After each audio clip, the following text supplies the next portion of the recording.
Gatekeeper off-road. What's up everybody, this is Alex, showing you how to wire in your Knuckle Pod Mounts. Showing you how to wire in your lights on our Knuckle Pod Mounts today. So this particular Jeep is a TJ, comes with symmetrical brackets left and right. After you get your brackets painted and the logo's riveted on, also we rivet from the back forward so you can have better view of the logo. Just kind of a little pro tip. Once you get your lights loosely mounted, I keep them loose while I'm doing everything else, so that way I make sure that I got plenty of wire back here, and I make sure that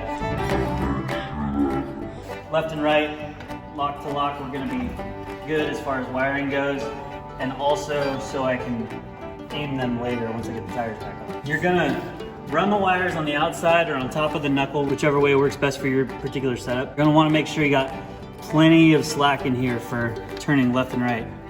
So make sure it clears, and it's gonna clear on this side, so we're all good. You don't wanna leave a ton of slack for things to get wrapped up, just enough to clear. And if you're rubbing a little tight on this stuff, it's not a bad idea to throw some extra protection on this portion of the wire.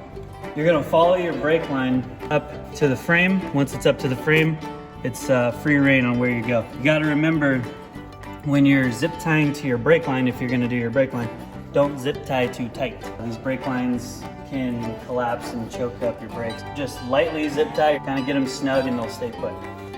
With the KC flex lights, this is what our mounts are kind of spec'd off of. These are the best as far as durability, quality, and application for what we're doing here. And we buy them with the harness so you have the nice plug. But once you get to about here, you're gonna end up cutting their harness because it's not long enough. And what we like to use is this thick, nice 2-wire trailer wire.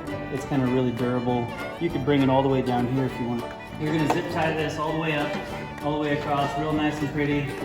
And this particular customer had a Amazon S-Pod, Amazon version of the S-Pod. Cleans up your wiring and makes it really easy. S-Pod would be wired in the same exact way. You just kind of tie into whatever top you want to use for your knuckle pods. On the driver's side, this would be the short side. The harness that comes with the flex lights should be long enough to run all the way up to this point. You plug them in, and you're gonna run this wire up inside.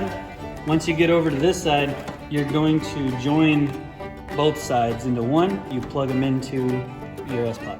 And that pretty much wraps up a pretty good overview of the Knuckle Pod wiring. Pretty much the same on JKs, XJs, TJs, JLs. If you got any questions, let us know. Like and subscribe. We'll see you next time.